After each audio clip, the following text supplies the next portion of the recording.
The next generation leader of the nation's oldest provider of supplemental education services for students now happens to live right here. For the last few years, Anne Huntington Sharma has been growing her business and her family from downtown Sioux Falls. So I feel like increasingly in Sioux Falls, I meet people and I just say to myself, I can't believe you're here. And that's definitely the case with you and your family. Yes. So welcome, a belated welcome, I guess, to Sioux Falls. Thank you. But let me cut right to it. Why are you here? Well, why not? I mean, Sioux Falls is amazing. It's growing, it's vibrant, there's a community feel. So why not Sioux Falls? We moved here in 2020. My husband's work is in the cities, and I had been here in 2019, as you know, because we met. That's when we met. On the telephone. I came here, so I knew it, as had he. He came here, not together. We actually met in December of 2019. So when it was time for him to go back to work, we knew Sioux Falls, so we thought, let's go there. And 4 years later, here we are. Now, the story of you and your husband meeting is completely epic, and we're going to get to that. But the story of you and I meeting is maybe a little more basic. However, it ties directly to your family business because you connected with Sioux Falls through the Prairie Family Business Association and your multi-generational family. So let's talk about that first, because you grew up far from Sioux Falls in a fast-growing family business. Exactly. I grew up in New Jersey and then came here to speak at the Prairie Business, which is a fantastic organization, in 2019. And I talked about transitions. Anne Huntington Sharma knows about transitions, personally and professionally. Huntington Learning Center was founded by her parents in 1977 and has grown to a presence in 42 states, offering K-12 tutoring and test prep. I like to say I'm center number 17. So they either had a child or they opened a Huntington Learning Center. So they started in 77, and by 85, they had 18 centers. So you can kind of figure out where I am in that. Right. And then in 85, they decided to start franchising. And franchising is a fabulous, or fantastic, as they say in the industry, franchising and fantastic, way to scale a business. So growing up, I saw tremendous growth. The dinner tables were all about business. Of course, it was always, how are you all doing in school as well? No pressure, by the way, when your family owns a tutoring center. But there are ups and downs. When you own a business, when you run a business, when you're in a family business, it's great, it's wonderful, but there's a heavy burden there. You have to make sure you have payroll. You have to make sure that that everything is running as smoothly as it needs to be, that all the programs are happening as they're supposed to be. So you're worried even as a child, but worried for good things because you want to make sure that your parents are doing what they need to do. The neat part about Huntington is that we have different academic programs. So as a child, I was a student of Huntington. I also was in all the marketing campaigns that were quintessential 90s. And then I worked in the call center. So if you call 1-800-CAN-LEARN, you speak to an educational specialist. Then I had a career outside of Huntington in a separate industry, actually the art industry, for about 10 years, and then came back to that family business to grow it and scale it, and the future is extremely bright. But when the pandemic hit, it forced the future onto Huntington fast. Before March of 2020, we were solely brick and mortar. So we were a storefront physical location. So we had a choice. Is it an act of God and, you have to close down, or do we completely pivot?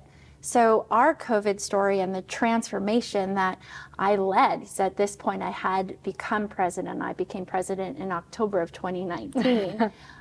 It was an awesome, scary road that we took, and we didn't look back. We rolled up our sleeves, and in a matter of about a week, we completely transformed the company from brick and mortar to online.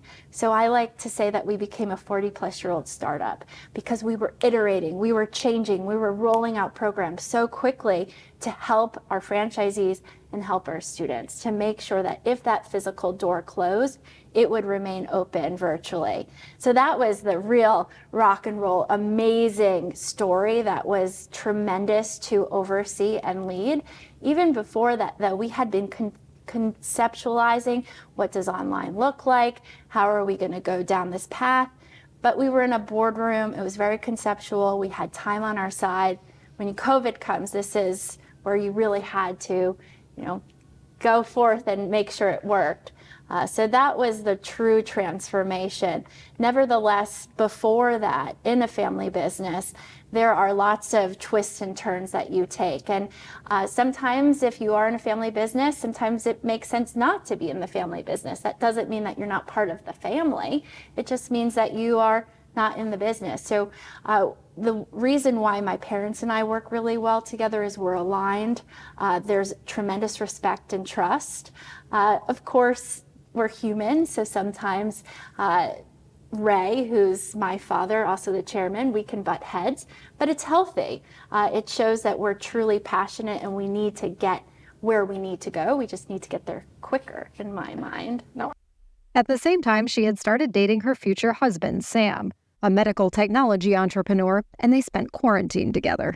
It's a make or break situation when you're under the same roof with someone 24/7.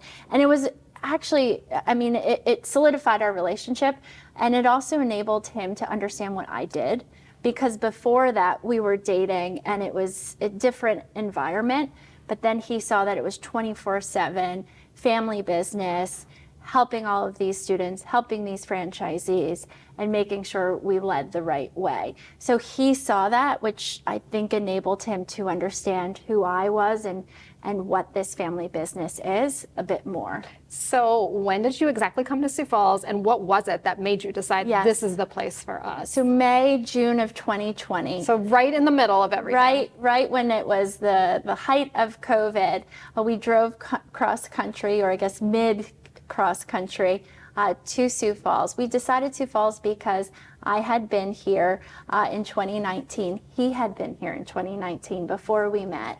We both knew it. We really enjoyed Sioux Falls. We thought it was an awesome, vibrant city, manageable city, not too far from the cities, which we also did some Airbnbs and saw how that was. But we liked being able to live our lives and create a community here. And the best part is you've stayed. I know. And grown your family. Yes, we got married, and we've had a couple of children, and here we are in downtown, which is where we live. And from here, you have grown this company, continued to do that remotely. I'm sure you travel a lot. But what has that experience been like, based in Sioux Falls with this national footprint that you're managing? I think the franchisees are happy that I'm here, because a lot of times it would be, well, you're an East Coast company. It's always East Coast time zone. So now that I'm in the Midwest, in South Dakota, I understand the dynamics a bit more in terms of time difference and different environments. So I've now been able to remove that obstacle, which has been an obstacle. And with the virtual world, it doesn't matter. We have a small but mighty airport here, and I can get anywhere I need to go very quickly. And we have some great franchisees, some great Huntington Learning Centers in Omaha, in the cities, and around. We just need some here. Are you working on it? Do you think is Sioux Falls a market for Huntington Learning Center? Yes, it is a market. It's just, it has to be right. We have to find the right partner, or the right franchisee. I don't have time to run it. So when that time comes, then it will happen.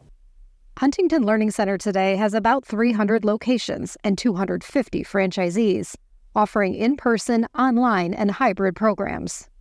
Did you say the company is in growth mode? Absolutely. So we have 3 corporate goals right now. We have increased profitability at our centers, of course, increase unit counts, which is franchising, and then streamline business processes, which is a lot of the IT transformation that we're going through. So it's one of our corporate goals, and we believe in franchising. We have been since '85. We had about 35 or so company-owned locations in and around the New York area. We started refranchising those before COVID, because as a generational transition, owning a full franchise corporation, it's much cleaner than basically having 2 companies owning and operating versus being a franchisor. So that is part of our whole generational transition as well. While she's the company president, her parents are board chair and CEO. In family business, it's usually up, not out. So if I tried to push them out, it wouldn't work. And I wouldn't want to, because we have the founders who collectively have about 100 years of experience with Huntington. How many companies can say that they have that? So I see them as this wealth of information and knowledge, and almost this mascot, if you will, of Huntington, because they have all the stories. And so the future in terms of that is a 3 or so year trajectory to move them more in the board. All three of us sit on the board, more on the board versus the day-to-day. We danced with the idea of bringing in an external CEO, and we have had external CEOs throughout the years. I had thought about it too, then a few things happened in my personal life, and decided, you know what, the role that I'm in now, I can make really meaningful progress. And my mom, Eileen, is doing a rock star job.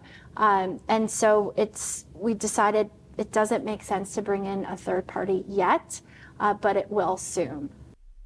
When she's not traveling, you'll often find Huntington Sharma at Startup Sioux Falls, which she uses as a sort of satellite office. It's great. It's convenient. It enables me to focus, and there's a vibrant community here.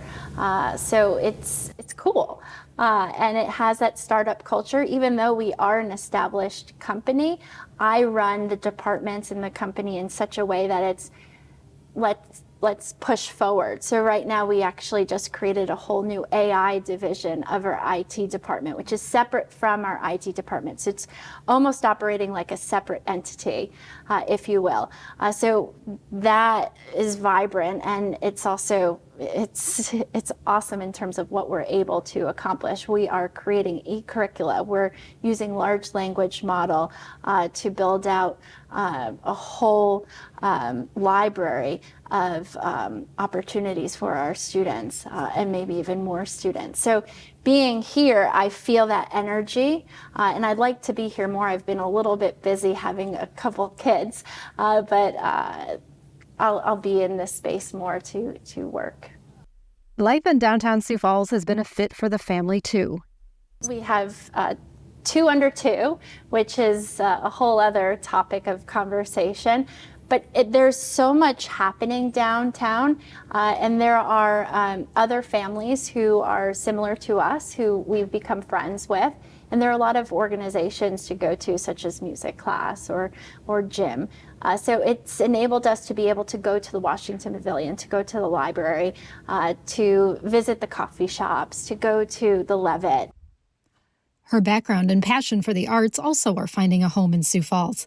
Huntington Sharma has curated more than 30 exhibits across the country, helping raise millions in philanthropy. She served on councils and boards for everything from the Guggenheim Museum to New York City's Coalition for the Homeless.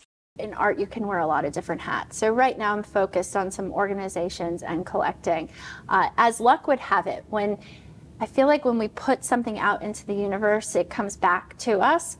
So informed a few people I had moved here. A friend of mine grew up here, and she connected me to a curator, who then connected me to another artist/curator, who then connected me to a collector. So it was this snowball effect. And the community of artists and patrons and that whole community is really great in Sioux Falls. It's growing, and I see tremendous opportunity. So I'm just doing what I did in New York here, just a little bit slower. But she sees herself and her family increasingly connecting to the place they now call home. So my husband, who you'll have to do a whole thing on him, so his lab is in the cities, but now he has a lab at Augustana.